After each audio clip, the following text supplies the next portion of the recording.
Welcome to CS351 Website Development. I'm recording this because I forgot to turn on the record feature during our Zoom session this morning. So I'm making sure that these are available to everybody. So let's go through. This is the introductory slide lecture. Okay, welcome to the course. The course syllabus explains the rules for the class. These slides only are a summary. You and I are responsible for conforming to it, okay? That means I can't go and change the percentage that homeworks matter compared to tests because I changed my mind halfway through the course. That is not allowed. The course syllabus sets the rules for the course, okay? All the grading. Is there extra credit? No, there is not. In this class, there's no extra credit available, okay? And that not only is posted to Blackboard, but it's also filed with the department. So I can't change it on you guys, okay? Those be the rules, okay?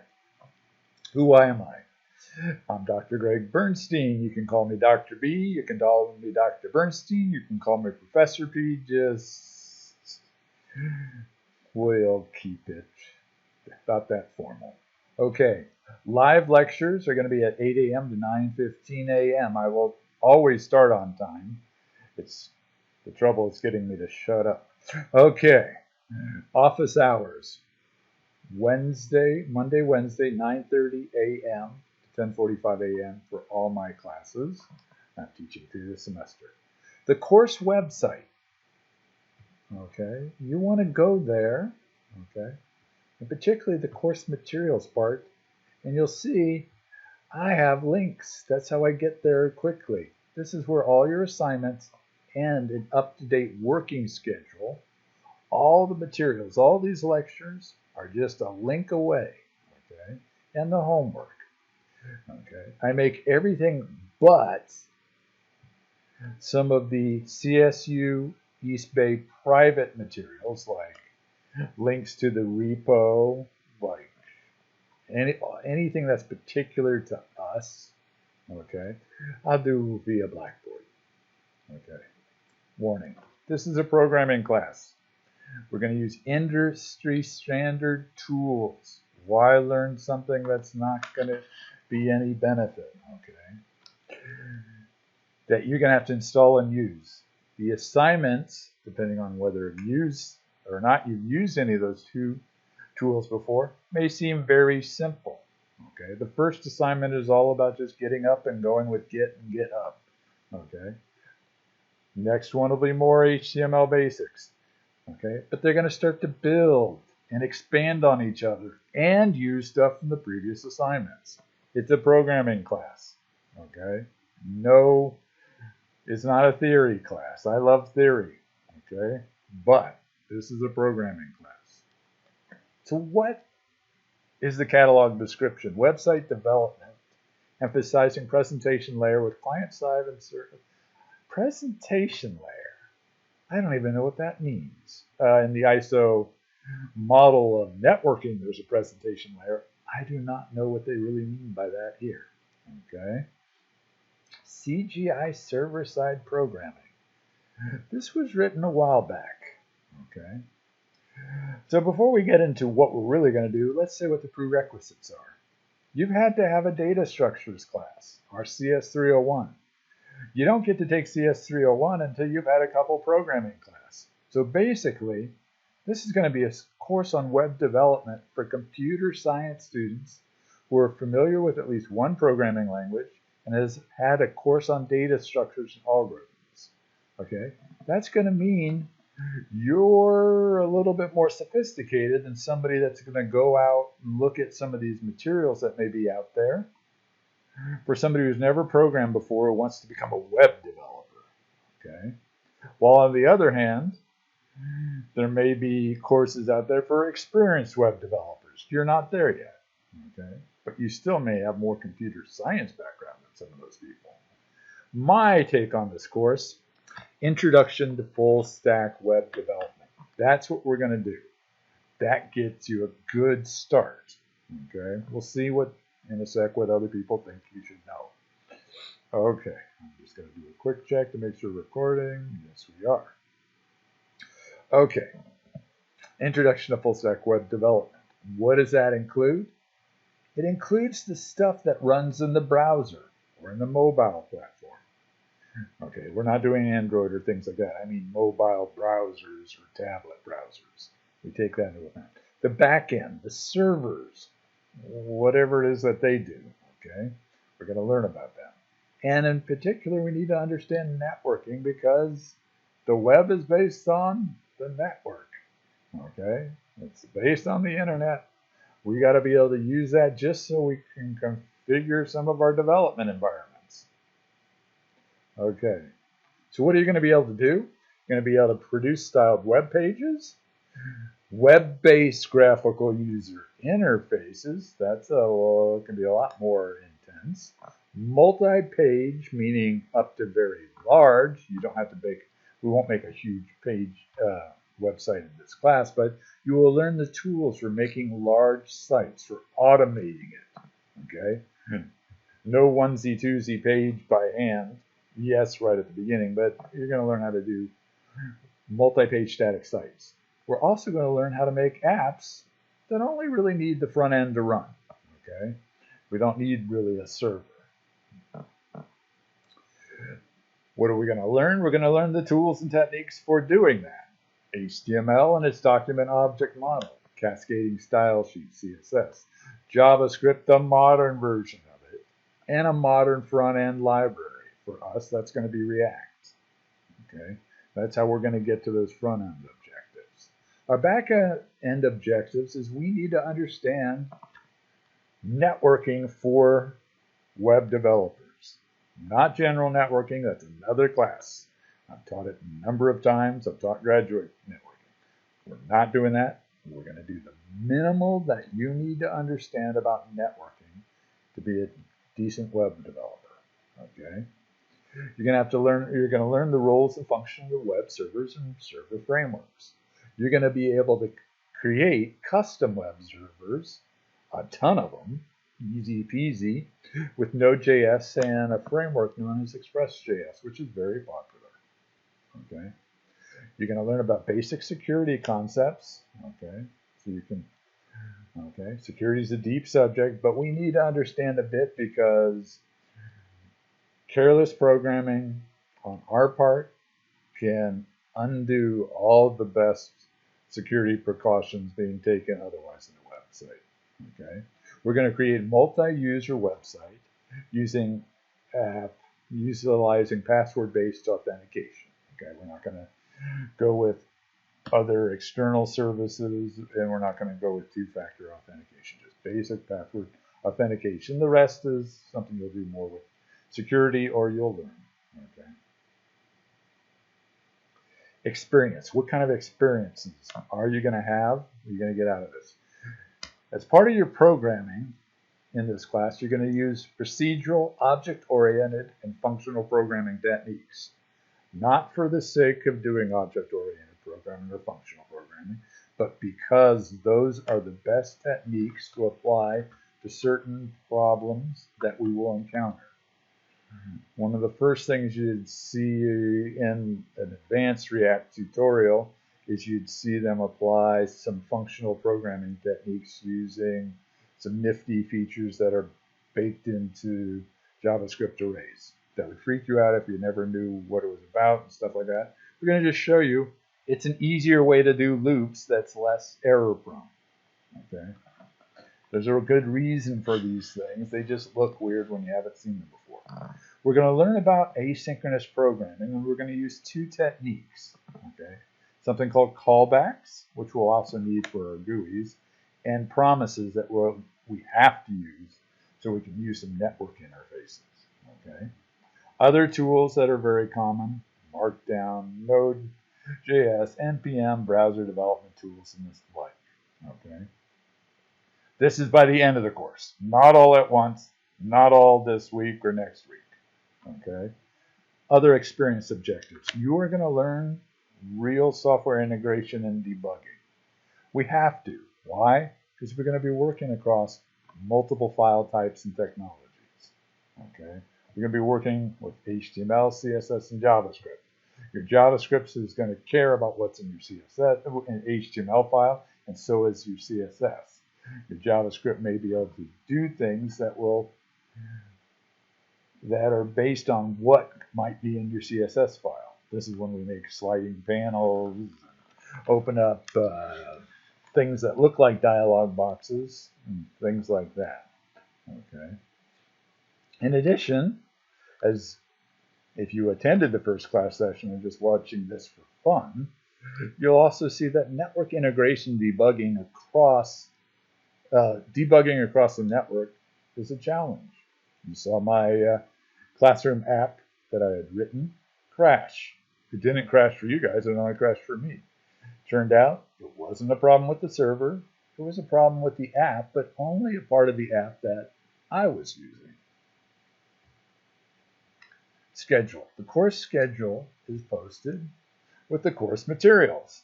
Okay, this is where you'll see the homework. This is where you see the schedule. That's where it's kept up to date. I said that already. Technologies and topics. How did I come up with this list? Why did I change things from, well, it was a very open-ended. We pay attention to what's happening in the industry. This is one opinion by some folks about what you need to become a developer, a web developer. Okay, they break it into front end and back end. Let's see if this corresponds to what we're going to be doing in class. Oh, internet. You need to understand how the internet works.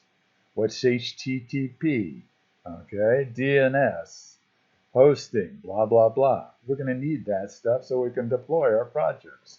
We're going to do all that and more because we need to understand this point over there. How does it work a bit more?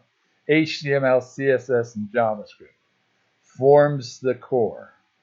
Okay. Oh my gosh, right away they talk about needing version control systems and Git. Okay. And repo hosting services. I mean, I can't get a job as a front-end developer unless I understand Git and how to host my stuff on a repo. Yeah, pretty soon you won't be able to get a job at all as a developer without knowing some of those things. These are common practices. Okay, we're going to learn about package managers. Okay, we're not going to go too far into CSS because some of this is changing. CSS is getting better and better, and so some of these other tools we might bring in, not necessarily needed right now. Okay, and we have a limited amount of time. Down here you'll see they talk about things called build tools. We're going to have to use a module bundler. Okay, we're going to use one that's very easy to use, Parcel. Okay, they say pick a framework. What? A front-end framework. We're going to learn React. Okay, we're not going to get into web components, and modern CSS, by what they're talking about here, is really a way of combining CSS with JavaScript. That's not really needed right this second. Okay, and it's an area undergoing rapid change. Okay, so we're going to emphasize the fundamentals. So that's front end. What one person's opinion is. I agree with them fairly well there. On the back end, I don't agree with them as much because they don't have as much useful to say. They say you need to understand the internet. You need to understand operating systems. You're a CS major, of course. Learn a language. What do they mean by that? Well, what they really mean is you're going to learn a language, then, which they don't show here, is you need to pick a web framework. Okay? That depends on what language you're using. If you're in Python, you might use something like Flask or Django. If you're Ruby, you might use Ruby on Rails. We're using JavaScript. There's a number of choices here. We're going to use a micro framework now known as Express.js, which allows us to, and it's very well used, just because it's a micro framework, means it doesn't force you to use all sorts of different tools. You can bring in whatever tools you want, any database you want, how you ever want to do it. If you don't need those things, it doesn't come, you don't have to have it with it. Okay. Databases. We have other courses for databases, particularly relational databases. Understanding that servers work with databases is important, so we're going to learn a little bit about something called a NoSQL database. It's going to look like MongoDB, but it's teeny tiny and easy to install. Okay, so I'm a little bit more opinionated. I want to make sure people on the back end really get to understand the fundamentals of what's happening in a server, rather than having this huge server that you don't even see what it's doing. Okay. So, what topics? We want to focus on website development concepts and fundamentals, and to keep up with the best practices. Okay. But I care about concepts and fundamentals because we don't have time to go into all sorts of details, and that would be wasting your time because that's might not be what you need for your job. Okay, what's out of scope? We're not going to be concerned at all with legacy browsers. That's something we can ignore. We are not getting paid. We don't have to worry about it working on old versions of browsers. We're not going to do a survey of back-end technologies. That doesn't seem as important anymore. So we're not going to look at PHP or Java server faces or struts or any of those other things. We're going to understand what a server does fundamentally, okay? But we're not going to worry about how a server hooks up to a relational database because there's a number of ways of doing that, a number of different tools, and there's no sense to learn one tool in particular, especially since this is not a class on relational database. Security, we have to touch a bit, but it's a bit, okay? We're definitely not going to be talking about performance or search engine optimization, SEO. Okay. That list you can read yourself, okay? Let's talk about the required readings, the course textbook, okay? There is no course textbook because the books tend to be a little out of date, especially on CSS. We're going to use the same readings and sources that all the web developers out there use, which is Mozilla Developer Network. They have nice learning tracks as well as all the reference material that people go to. In fact, if you're using Visual Studio Code and you're looking at something and trying to understand what it is, a lot of times it'll have helpful little hints that guide you and point you straight to MDN. Okay, Mozilla Developer Network. So we're going to use for HTML, CSS, JavaScript. Okay, some of the material there is for folks that have never programmed in their life. Okay, so some of that we'll be skipping or going through rather quickly. Okay, in each of the slides that you'll see for the course, like what you're seeing here, each of these slides will have the list of readings that go with the slides. Read them. They do a better job than me. Okay, somebody wrote things down. Now, what do you need for this course as far as compute and networking requirements? You need a laptop or desktop running modern version of Windows, Mac, or Linux. Okay, I use Windows and Linux. Okay, but a lot of web developers out there use Mac OS. However, I cannot help you much with Mac OS and the GUI part of it. Underneath Mac OS, it's a Unix-like system, so I can help you with the terminal on Mac OS, but I don't know how to configure all the Mac OS GUI stuff. I don't have a Mac. Okay, so you need the computer. You have to have the ability on that computer to install the required open source free development tools. We're going to be doing that a tool at a time, not all at once. Okay. As far as network connectivity and bandwidth, our tools and what we use for development are made for distributed teams. Okay, Git, NPM, all these other things that we're going to be using. Okay, they take into account icky networks that aren't so great. The thing that uses up the most bandwidth for this class will be Zoom. Okay, which we'll be using for online course lectures and office hours.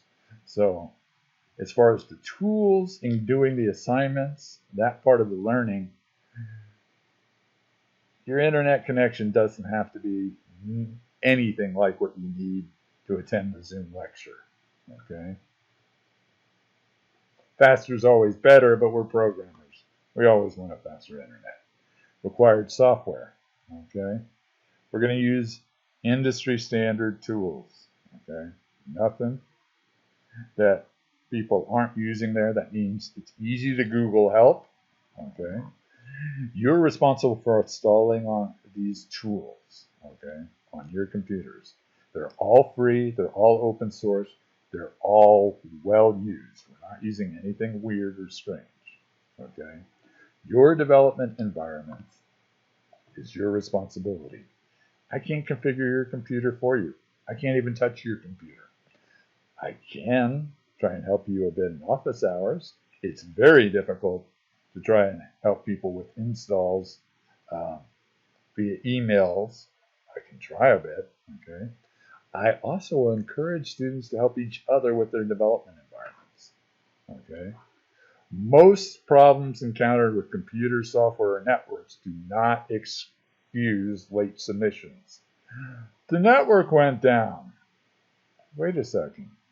Don't you understand how Git works? If you finished it on your home computer and the network was down, it's time-stamped on your home computer. You can just do a push. It'll be fine. Huh? Yeah. Most of these excuses don't make sense. If the whole network goes down for an extended period of time, it's another story. Okay? Or we have major power outages. Okay?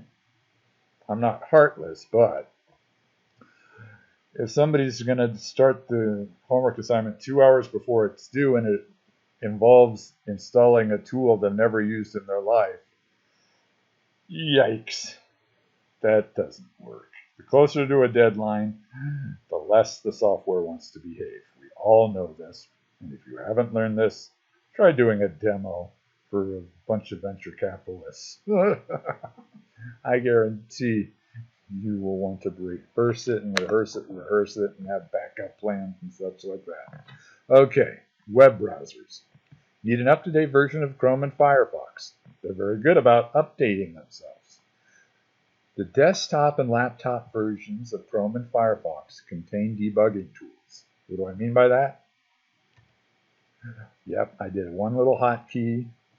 I can go and inspect the web page.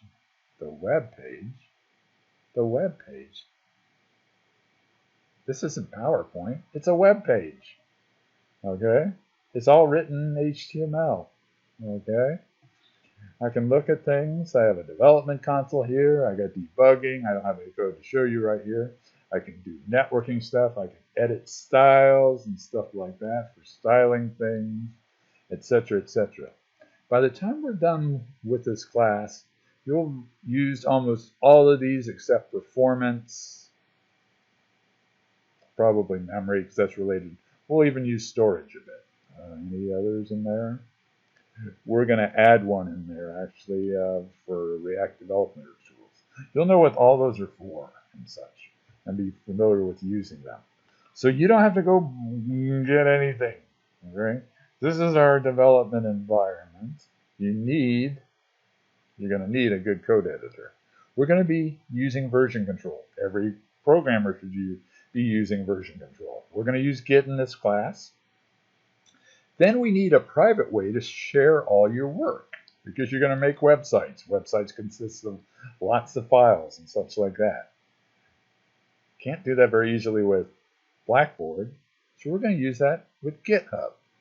You're going to have a private repository on GitHub just for this class. Okay? And that gets shared with me and the grader. Okay? This is the only way we take submissions of homework and projects and exams. Okay? This is how we do it because Blackboard doesn't like us. We have too many files.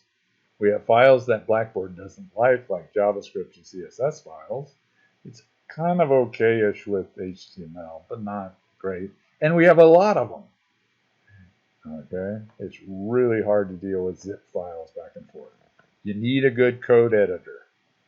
Okay, what do I mean by that? Okay. Here's a code editor. This is showing you a language called Markdown. This is where I keep my notes. Okay, what did I do? Okay, let's go take a look. I'm going to open up a different project. Here's my assignment. Do you want to save things? My editor asked me to. Okay, read me. I need something a little bit more interesting. Let's go look at some note examples. Okay, I'm going to go down. Here's some code. Notice, I didn't say it was great code. Simple bcrypt example, never mind what it is. Notice syntax highlighting. That can be very helpful. It also has things such that I can easily comment out with a single keystroke, or I can comment out a bunch of stuff, keystrokes, when I'm doing my debugging and such like that. It also has, this doesn't have enough structure in it, it also has formatting and things like that, okay? Let's go back to assignment solutions. No, I don't want to save. Okay, assignment solutions, this is me working on homework. A good editor will have something for previewing Markdown in it. Okay, so this is something I was working on, modifying the homework solutions. Okay, I have some screenshots in here. This has a Markdown previewer in it. Okay, they call them extensions or plugins. I just turn the thing on or off. It also has stuff to show me an outline. Okay, that's an example of a good editor, a minimal editor. Okay, I use one step lighter. I use one called Notepad++. Let's just take a look at what that looks like.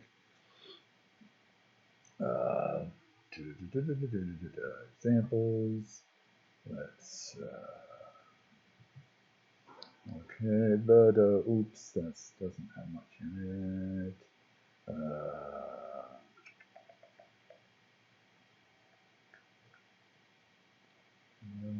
Let's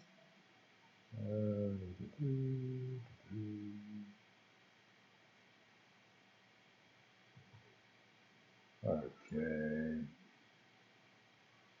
I think this is I'm going to use my little editor. Okay. Notepad is Windows only. It's very light. It doesn't have all the features of, say, brackets. However, I have made so many silly mistakes in my life. I like to have two editors. Okay. One that I use when I'm working on my project.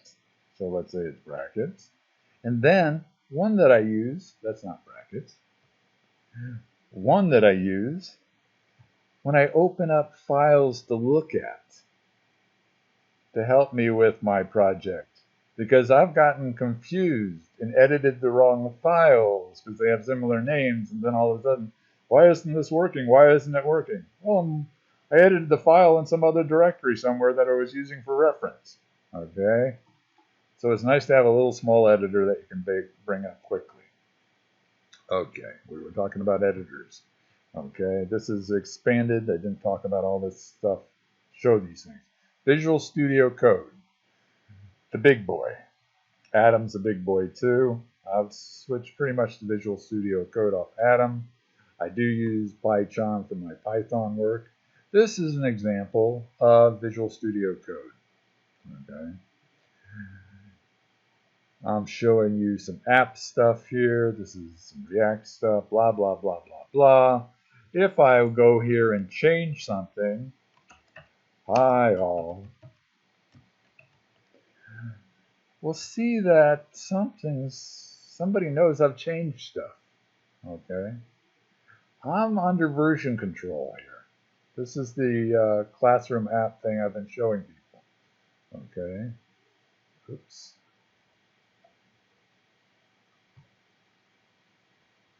I didn't save the change yet though. Control S.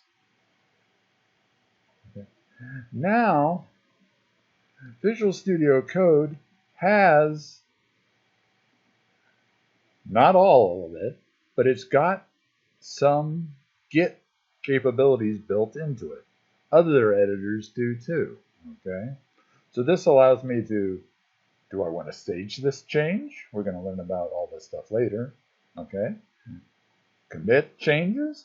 It shows me the exact thing I changed. Now, I don't want to keep that change, so I'm going to discard the change. Okay, but a lot of these better editors, Atom, Visual Studio Code, PyCharm, and stuff like that, have built-in graphical stuff for working with version control. Makes it very easy for you to see which files you change, to make commits and things like that.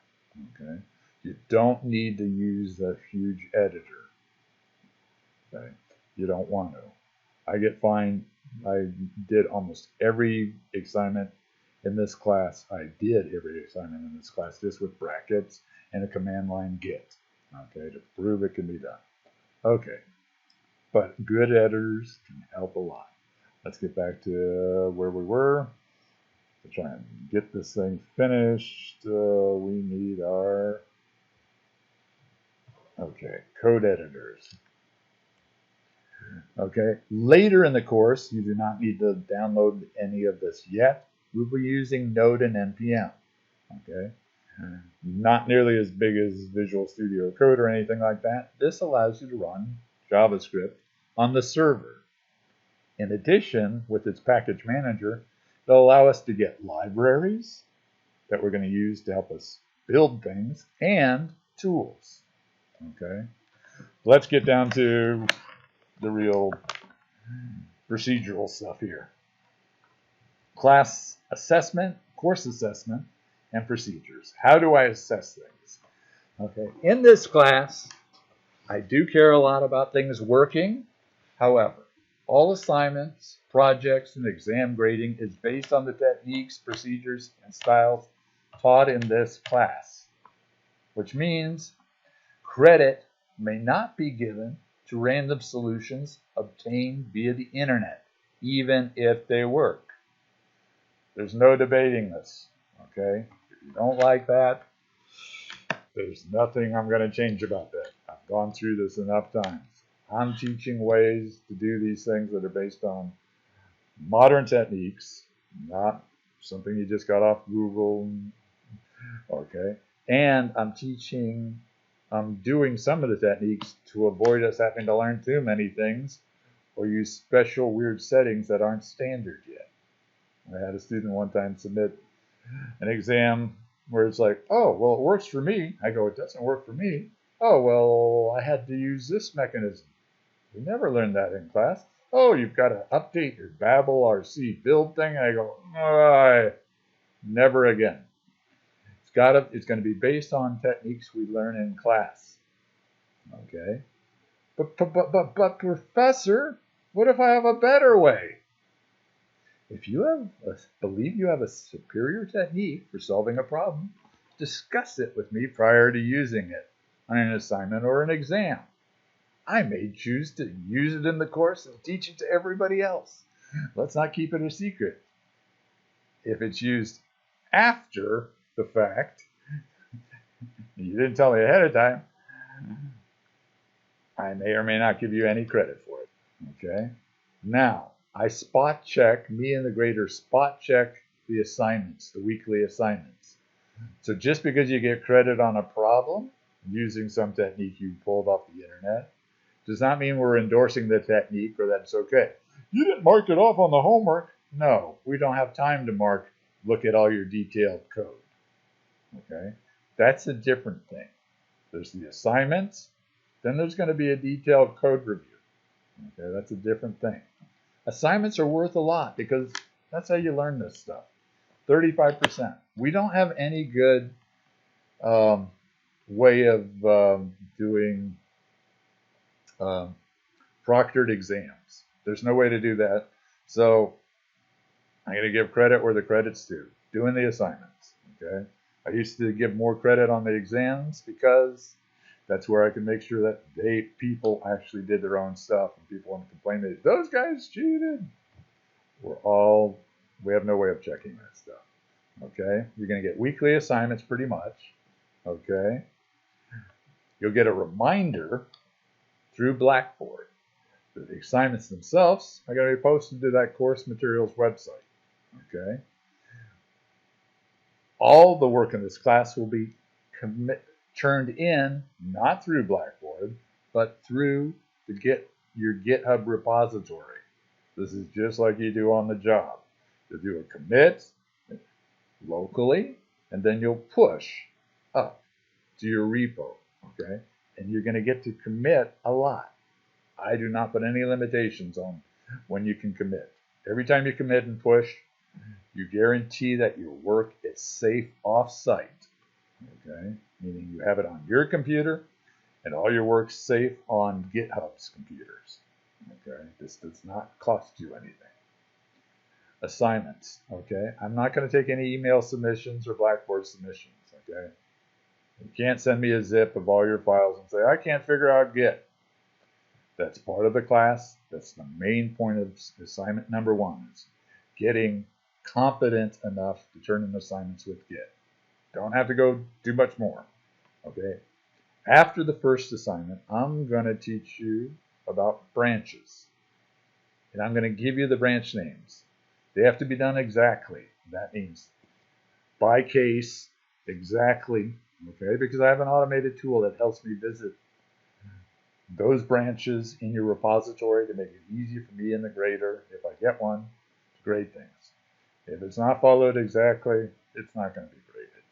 It's one assignment, but assignments are worth a lot, so it's really easy for you to check these things too, okay?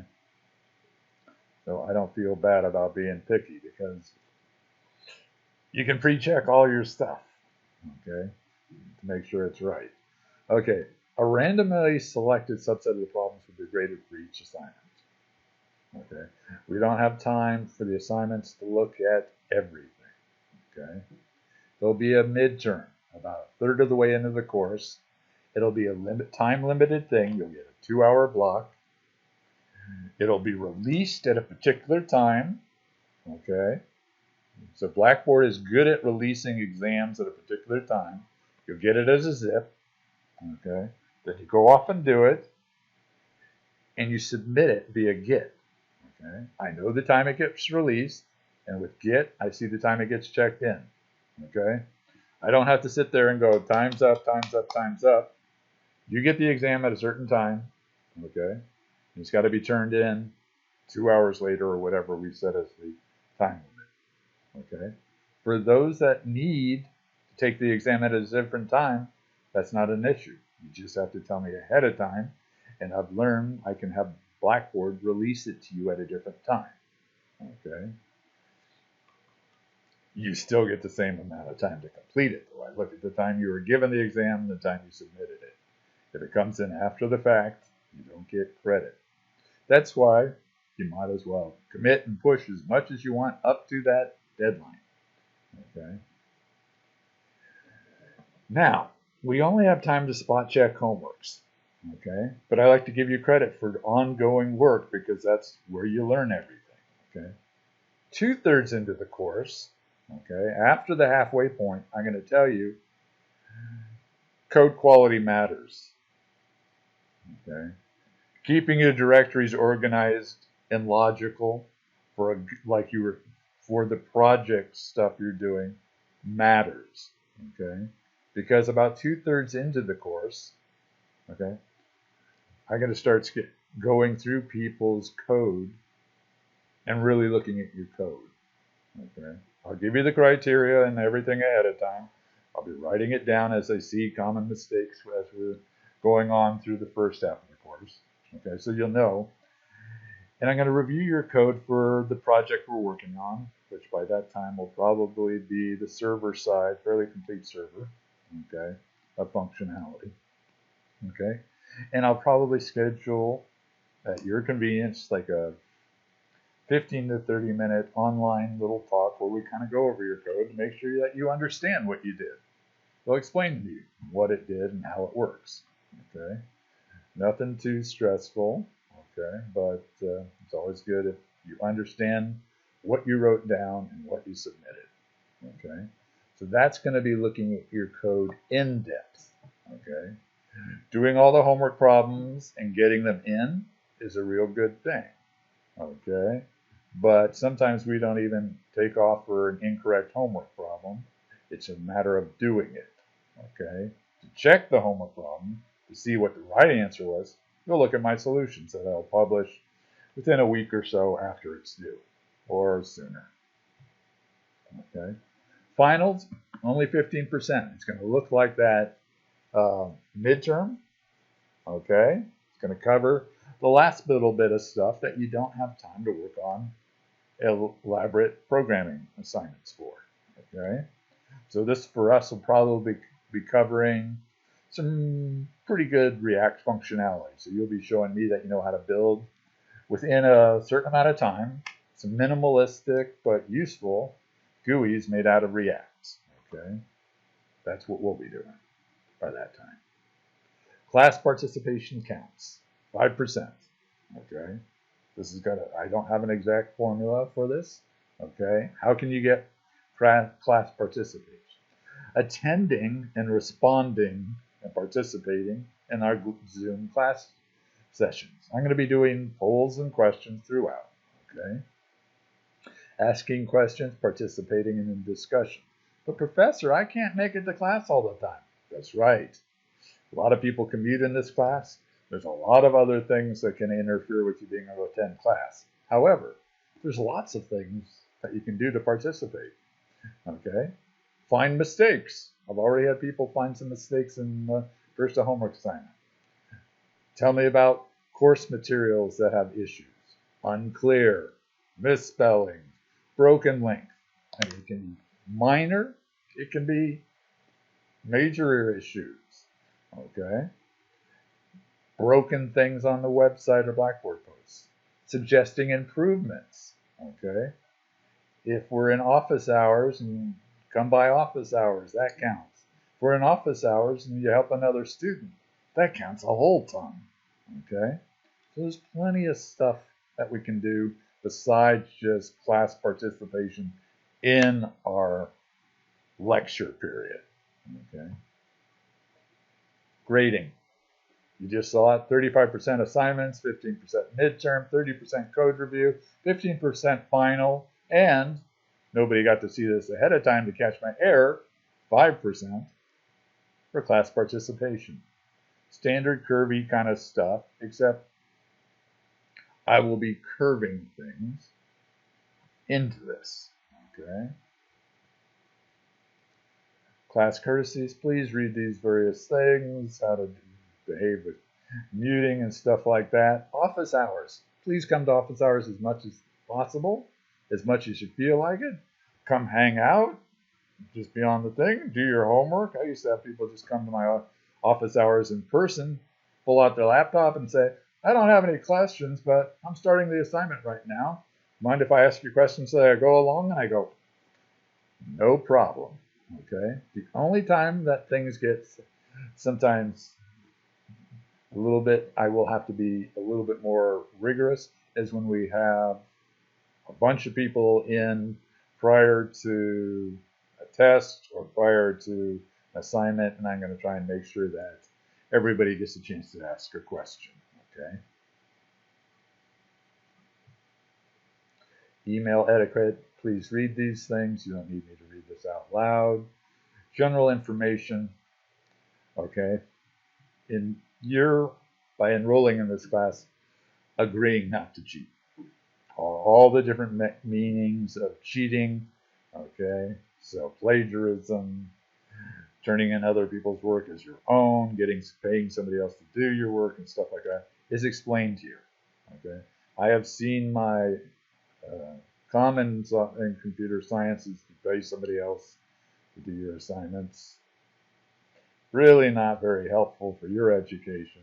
Okay. I try to keep these things under control. If they are taking you too much time, we've got to come back and check about how efficient are you about using your tools, okay? Because that's going to hit you on exams too. Okay, you got to. This is all leading up to getting fairly good with our tools and being efficient with them. Okay, those are great things to come and talk to me in office hours, especially early on. Okay, we accommodate folks with disabilities. There's standard procedures for doing that, and we can do that. Okay, emergency information, read it. Discrimination, harassment, and retaliation, any of that stuff is just not acceptable. Okay, this stuff should have went out a long, long time ago. We shouldn't be seeing any of this stuff at all. It is completely forbidden. Okay, and there's because this endeavor, particularly web software development, is international.